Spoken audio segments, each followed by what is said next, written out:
Olá, boa noite. Boa noite. STF autoriza inquérito para investigar o senador José Serra. O tucano é acusado pelos delatores da JBS Friboi de Caixa 2 na campanha presidencial de 2010. E o Supremo abre o 17º inquérito para investigar Renan Calheiros. Desta vez, o ex-presidente do Senado é acusado de corrupção no Postales. E a Procuradoria-Geral da República denuncia o senador Romero Jucá, do PMDB. A denúncia contra o líder do governo é com base nas delações da Odebrecht. O governo anuncia novo decreto para exploração de ouro e outros minérios no Pará e Amapá. A antiga reserva continua extinta. E a Coreia do Norte dispara novo míssil e governo japonês reage. Você acompanha essas e outras notícias após o intervalo. Até já. O presidente do STF, Carmen Lúcia, determina que o site da Corte disponibilize em detalhes os contra-cheques dos ministros e servidores. A partir de agora, o site do STF passa a detalhar os valores de salários, vantagens pessoais, licença-prêmio, indenização de férias e serviços extraordinários de todos os servidores da Corte, inclusive dos ministros. A decisão vai ao encontro a uma portaria do Conselho Nacional de Justiça. O CNJ, também presidido por Carmen Lúcia, determinou que todos os tribunais brasileiros enviem os dados relativos aos pagamentos feitos a juízes de todas as instâncias, especificando valores relativos a subsídios e eventuais verbas especiais de qualquer natureza. O objetivo é tornar os pagamentos mais transparentes. De acordo com a Constituição Federal, nenhum servidor público pode receber mais do que o salário de um ministro do STF, hoje em torno de R$ 33 mil. No entanto, parte dos servidores pelo país acaba recebendo mais por causa de verbas adicionais, muitas vezes autorizadas por decisões judiciais. Um caso que ganhou as manchetes foi o de um juiz no interior do Mato Grosso, que recebeu R$ 503 mil em vencimentos no início desse mês. Além do salário normal, Mirko Vicenzo Gianotti, da Vara da Comarca de Sinop, teve gratificações, vantagens, indenizações e adicionais incorporados ao contra-cheque. Aqui em São Paulo, a situação é parecida. O salário de juízes e desembargadores triplica por causa de pagamentos extras, como o auxílio moradia. Há salários que podem chegar a mais de R$ 100 mil. E o auxílio moradia é pago a todos os juízes e desembargadores por força de uma liminar. Em resposta, a Corregedoria do Conselho Nacional de Justiça disse que hoje não é possível identificar o que está acima do teto constitucional, porque não existe uma padronização. E que o sistema que vai padronizar e auditar todas as folhas de pagamento do Judiciário ainda está em desenvolvimento. No começo do mês, alguns ministros do STF tentaram propor uma elevação nos salários de mais de 16%, mas diante da repercussão negativa, desistiram. Caso a proposta fosse aceita, os ganhos mensais dos ministros passariam para R$ 39.200 e teriam um efeito cascata em todo o judiciário. O Procurador-Geral da República, Rodrigo Janot, afirmou que o Congresso Nacional trabalha para barrar a Lava Jato, deixando a sociedade perplexa. Em seminário do jornal O Globo, Rodrigo Janot citou o projeto de lei de abuso de autoridade, que foi retirado da gaveta no Congresso e ganhou celeridade após as ações da Lava Jato, que denunciaram políticos de grandes partidos como ministros e presidentes de legenda. Segundo o procurador-geral, a medida foi claramente uma tentativa do Congresso de intimidar e enfraquecer o judiciário, que vem atuando fortemente contra a corrupção. O procurador disse que os movimentos parlamentares têm gerado perplexidade na sociedade e são semelhantes ao que aconteceu na Itália, quando a Operação Mãos Limpas de combate à corrupção indiciou vários políticos italianos. Rodrigo Janot também disse que já é possível vislumbrar o fim da Lava Jato, que, segundo ele, não pode ser uma investigação permanente para não prejudicar o Estado e a sociedade brasileira. O ministro do Supremo, Luiz Fux, acusa o Congresso de tentar enfraquecer o judiciário em resposta à Operação Lava Jato. Em entrevista ao jornal O Globo, o magistrado afirmou que o parlamento brasileiro tentou fazer reformas mirabolantes para enfraquecer as investigações da Lava Jato, comparando ao que ocorreu na Itália após a Operação Mãos Limpas. Fux, que será o próximo presidente do Supremo Tribunal do Tribunal Superior Eleitoral a partir de fevereiro de 2018, citou como exemplo a transformação das medidas contra a corrupção em lei de abuso de autoridade. E agora o comentário de Josias de Souza, direto de Brasília. O Poder Judiciário vem adotando um comportamento suicida. Isso é um perigo para um país como o Brasil, que já convive com uma democracia suicida. Os poderes legislativo e executivo exibem uma reincidente e insana tendência para a autodesmoralização. Imaginava-se que o Judiciário restabeleceria a sanidade da República, mas até o Supremo Tribunal Federal emite sinais trocados. No momento, o tema que eletrifica o noticiário político-policial é o risco de o Supremo rever a decisão que abriu a porta da cadeia para condenados na primeira e na segunda instância do Judiciário. Esse avanço foi adotado pelo plenário do Supremo em fevereiro do ano passado. A novidade foi confirmada em outubro de 2016 pelo mesmo Supremo, pois o assunto deve voltar à pauta pela terceira vez. É grande o risco de ocorrer um recuo. 1, 2, 3 julgamentos sobre o mesmo tema. Alguém precisa avisar ao Supremo que roleta russa também é uma modalidade de suicídio. Boa noite. E a presidente do STF, Carmen Lúcia, pediu ao ministro Gilmar Mendes que se manifeste sobre o pedido de suspeição em processos envolvendo o empresário Jacó Barata Filho. Segundo Rodrigo Janot, o ministro e Jacó Barata têm vínculos pessoais. O Ministério Público alega que Gilmar é padrinho de casamento da filha do empresário. Janot também afirma que Guiomar Mendes, a mulher do ministro, trabalha em um escritório de advocacia que representa empresas diretamente relacionadas a Jacó Barata Filho e Leles Teixeira. Com base nas delações da JBS Friboi, a ministra Rosa Weber autorizou o inquérito para investigar o senador José Serra, do PSDB. O senador é acusado de Caixa 2 na campanha eleitoral de 2010. Naquele ano, Tucano disputou a presidência da República e perdeu no segundo turno para Dilma Rousseff. A pena para esse tipo de crime pode chegar a 5 anos de prisão mais multa. Na delação, Joesley Batista disse que, após pedido de Serra, foram repassados cerca de 20 milhões de reais à campanha, dos quais 13 milhões foram declarados à Justiça Eleitoral. O restante foi repassado por meio de emissão de nota fiscal pela LRC Eventos, no valor de 6 milhões de reais, para simular a aquisição de um camarote no Autódromo de Interlagos e emissão de nota fiscal de 420 mil reais emitida por uma empresa de pesquisa. Serra nega as acusações. E o Supremo autorizou ainda o 17º inquérito contra o senador Renan Calheiros, do PMDB. Desta vez, a investigação é sobre os supostos desvios no Postales, o fundo de pensão de funcionários dos Correios. A abertura foi autorizada pelo ministro do STF, Luiz Roberto Barroso. O ex-presidente do Senado é acusado de ligação com o esquema de compra de papéis de empresas de fachada. Renan nega as acusações. Ao todo, Renan é alvo de 17 inquéritos no Supremo. Ele ainda é réu em uma ação penal.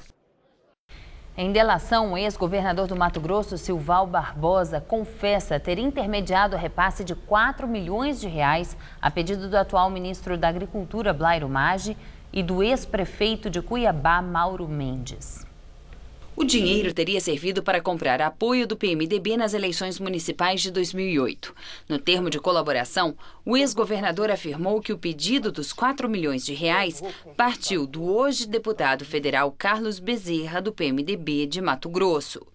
Na delação, Silval também cita o então secretário da Fazenda de Mato Grosso, Éder Moraes, na época do PMDB, para conseguir os valores para efetuar os pagamentos a Bezerra. O lobista Júnior Mendonça teria conseguido 3 milhões e 300 mil reais para o acerto, parte em cheque, parte em dinheiro. Para conseguir os outros 700 mil reais, Silval relatou ter procurado os empresários Terguivan e Fernando Garucci, que eram sócios de uma factory em Cuiabá. As revelações foram classificadas de monstruosas pelo ministro Luiz Fux, do Supremo Tribunal Federal, que na última sexta-feira autorizou a abertura de inquérito contra um grupo de políticos de Mato Grosso, entre eles Blairo Maggi, a quem a Procuradoria chamou de líder de organização criminosa, instalada em Mato Grosso. Blairo Maggi, o atual ministro da Agricultura, hoje do PP, na época era governador do Mato Grosso pelo PR e nega as acusações. Em nota diz que nem ele agiu nem autorizou que fossem cometidos atos ilícitos dentro do governo ou para obstruir a justiça, e que qualquer afirmação contrária a isso é mentirosa, leviana e criminosa, e que tem total interesse na apuração dos fatos. Por fim, diz que lamenta os ataques à sua reputação, mas que recebe com tranquilidade a notícia da abertura de inquérito. Os outros citados ainda não se pronunciaram. Entre os elementos de corroboração do acordo estão vídeos cedidos à Procuradoria-Geral da República mostrando a entrega de dinheiro vivo em uma sala no Palácio do Governo de Mato Grosso. Deputados e o atual prefeito de Cuiabá, Emanuel Pinheiro, do PMDB, aparecem enchendo bolsos e mochilas com dinheiro de propina. Os acordos firmados por Silval e pelos familiares dele foram assinados com o Procurador-Geral da República, Rodrigo Janot, em março deste ano e já foram homologados pelo Supremo Tribunal Federal. Ao todo, eles devem devolver quase 80 milhões de reais aos cofres públicos como indenização pelos desvios cometidos dentro dos esquemas de corrupção do governo e serão beneficiados com a redução de 2/3 das penas previstas no acordo. Novos vídeos do acordo de delação do ex-governador de Mato Grosso, Silval Barbosa, do PMDB, mostram outros políticos recebendo dinheiro de propina. Segundo a delação do ex-governador, os políticos que aparecem nas gravações estão recebendo uma espécie de mesada para que, em troca, apoiassem o governo em votações na Assembleia Legislativa do Estado. O dinheiro era desviado de contratos do governo e os vídeos foram gravados por Silvio César, ex-chefe de gabinete de Silval Barbosa, responsável pelo pagamento da propina aos parlamentares. Entre os que aparecem recebendo dinheiro ilícito estão o ex-deputado estadual Antônio Azambuja, do PP, o deputado Ayrton Português, do PSD, e a irmã dele, Janice Marques, que é ex-secretária adjunta de Educação no governo Silval Barbosa, em Mato Grosso. Procurador-Geral da República, Rodrigo Janot, denunciou ao STF o senador Romero Jucá, do PMDB, pelos crimes de corrupção e lavagem de dinheiro. A denúncia foi encaminhada no âmbito da Operação Lava Jato e tem como base as delações de ex-executivos da construtora Odebrecht. Esta é a terceira denúncia apresentada pela Procuradoria-Geral da República contra o líder do governo no Senado. No último dia 21, Jucá foi denunciado em um desdobramento da Operação Zelotes, que apura fraudes no Conselho Administrativo de Recursos Fiscais. O advogado do senador classificou a denúncia como um caso típico de criminalização da atividade parlamentar. E agora vamos ao comentário de política com Bob Fernandes. Gilmar Mendes fazia política no Supremo, concedia habeas corpus polêmicos e batia no PT. Então Gilmar era amado e brilhava nas manchetes. Os que amavam e aplaudiam Gilmar Mendes hoje o odeiam e o atacam.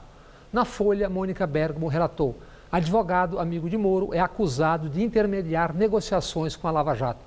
Carlos Zuccolotto é o advogado amigo de Moro, padrinho do seu casamento com a advogada Rosângela, ex-sócia de Zuccolotto.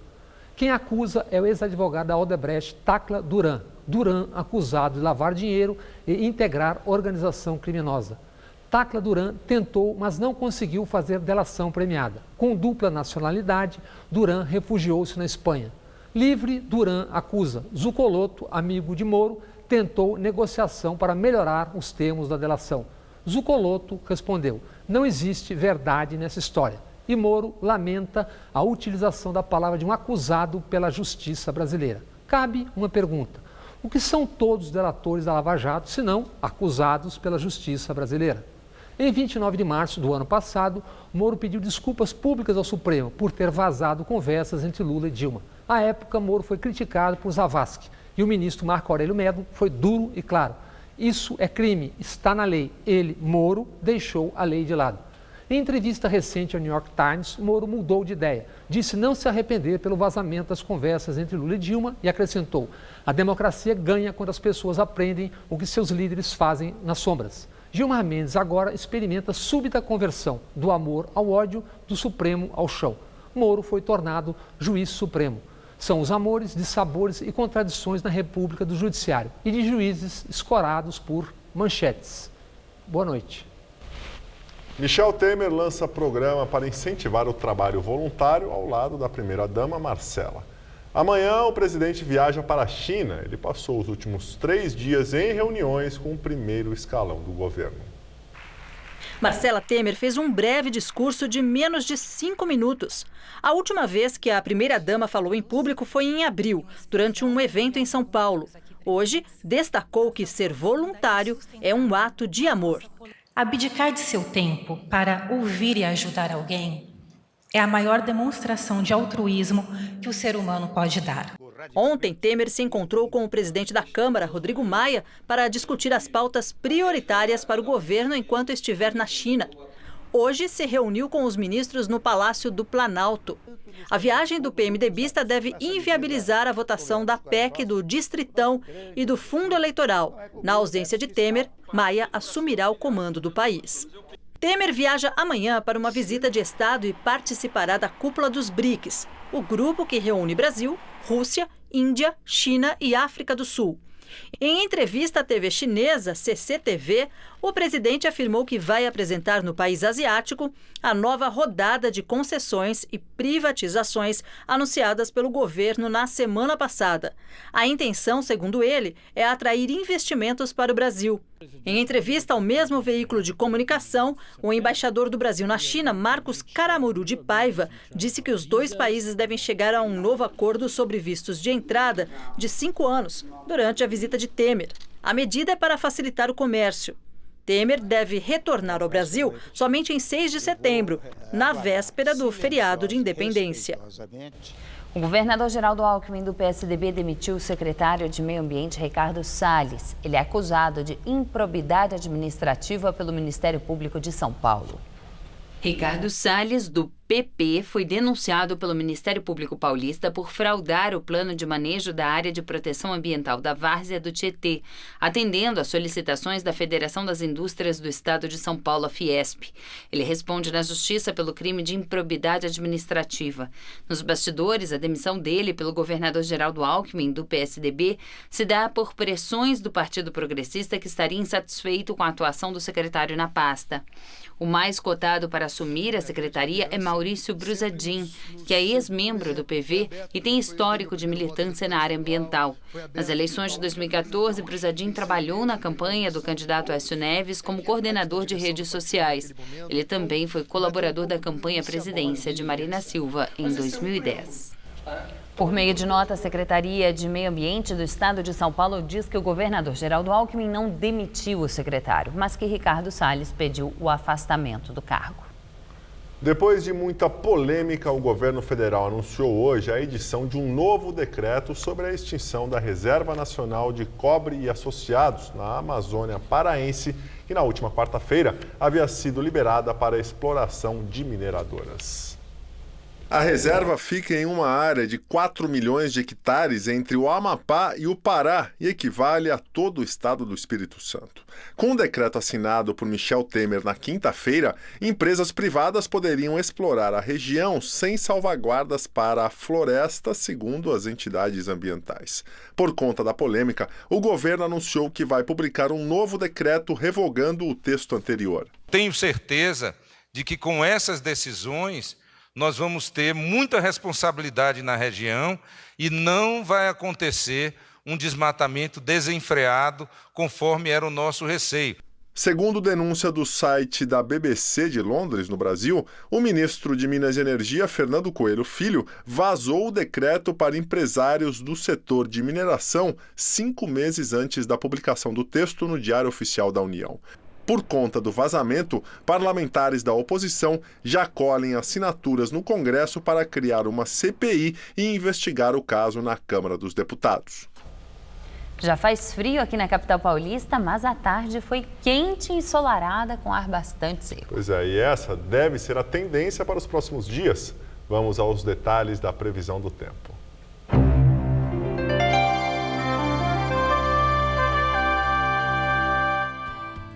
Na Grande São Paulo, a terça-feira começa fria, mas a tarde esquenta rapidamente, com queda de temperatura novamente à noite. E na capital não será diferente, com tempo firme e seco amanhã e grande amplitude térmica, mínima de 12, máxima de 30 graus. Na quarta faz mais calor ainda, máxima de 32 graus. Mas na quinta o vento muda de direção, trazendo muitas nuvens e queda de temperatura, máxima de apenas 21 graus. Tempestade Harvey causa inundações sem precedentes no Texas, nos Estados Unidos. 30 mil pessoas devem ficar desabrigadas e pelo menos 5 morreram. Segundo as autoridades americanas, o fenômeno é o maior desastre natural da história do Texas. As equipes de emergência têm enfrentado dificuldades para chegar às vítimas ilhadas, que foram orientadas a subir nos telhados das casas. Houston, a cidade com a maior população do estado, foi a que registrou mais desabrigados. Ruas e avenidas ficaram intransitáveis e carros ficaram embaixo d'água. No condado de Harris, uma repórter que fazia uma transmissão ao vivo ajudou a equipe de resgate a encontrar um motorista que estava dentro de um caminhão, já quase todo coberto pela água. Na sexta-feira, o Harvey chegou aos Estados Unidos como um furacão de categoria 4, o mais forte a atingir o Texas em mais de 50 anos. Depois, o fenômeno foi rebaixado para tempestade tropical. O presidente Donald Trump deve ir ao estado amanhã para avaliar os danos. Ele declarou emergência no estado da Louisiana, que também está sofrendo com as chuvas. Ao todo, o governo estima que 450 mil pessoas devem solicitar algum tipo de ajuda por causa da tempestade. Coreia do Norte dispara míssil balístico que sobrevoou o norte do Japão e caiu no mar. As informações são do governo da Coreia do Sul e dos Estados Unidos. O lançamento foi feito de uma região próxima à capital norte-coreana, Pyongyang. O governo japonês mandou mensagens de texto de alerta para os moradores. O primeiro-ministro Shinzo Abe disse que foi uma grave violação das diretrizes das Nações Unidas e prometeu tomar medidas para proteger o país. É a segunda vez em 4 dias que a Coreia do Norte faz disparos, apesar de sanções e ameaças dos Estados Unidos. Há poucas semanas, o líder coreano Kim Jong-un disse que poderia atacar a ilha de Guam, um território americano no Pacífico. Na Índia, a justiça condenou um guru a 20 anos de prisão por 2 estupros. A sentença foi anunciada dias depois de 38 pessoas morrerem em protestos que defendiam o líder espiritual. Gurmeet Harim Singh é o chefe da seita Dera Sacha Sauda e afirma ter mais de 50 milhões de seguidores. Na semana passada, a imprensa indiana afirmou que a pena do guru seria de 10 anos. Mas hoje as autoridades disseram que, como foram cometidos 2 crimes de estupro, a pena total é de 20 anos, 10 por cada caso, que aconteceram em 2002. Na última sexta-feira, milhares de apoiadores do guru protestaram em várias cidades da Índia. Houve confrontos com as forças de segurança, estações de trem e dezenas de carros foram incendiados. Pelo menos 38 pessoas morreram e mais de 200 ficaram feridas. Para evitar que outro episódio de violência ocorresse hoje, a circulação de transporte foi suspensa e redes de celulares e de internet chegaram a ser bloqueadas. Na Alemanha, investigações apontam que enfermeiro já condenado por matar 2 pacientes pode ter tirado a vida de pelo menos mais 84 pessoas. Em 2015, o enfermeiro Nils Holger foi condenado à prisão perpétua por matar 2 pacientes e por tentar matar outros 3 em uma clínica no norte da Alemanha. Segundo o chefe da polícia local, há provas de pelo menos outros 84 assassinatos possivelmente cometidos pelo enfermeiro. As conclusões foram obtidas a partir de exames realizados nos cadáveres. Contudo, a polícia afirma que o número pode ser ainda maior, porque cerca de 130 pacientes que morreram nas clínicas tiveram os corpos cremados. Holger costumava injetar nos pacientes uma overdose de um remédio para o coração e, quando eles apresentavam sintomas graves, os reanimava para se apresentar como um herói aos colegas. A justiça alemã também deve julgar 3 responsáveis do hospital suspeitos de saber o que acontecia. Nós ficamos por aqui. A edição de hoje pode ser vista no site do Jornal da Gazeta. Uma boa noite para você. Tchau, Gabriel. Até amanhã, Ju. Muito obrigado pela companhia. Tenha uma excelente noite, uma ótima semana e fica agora com o Rony e Ivone, tudo seu. Até amanhã.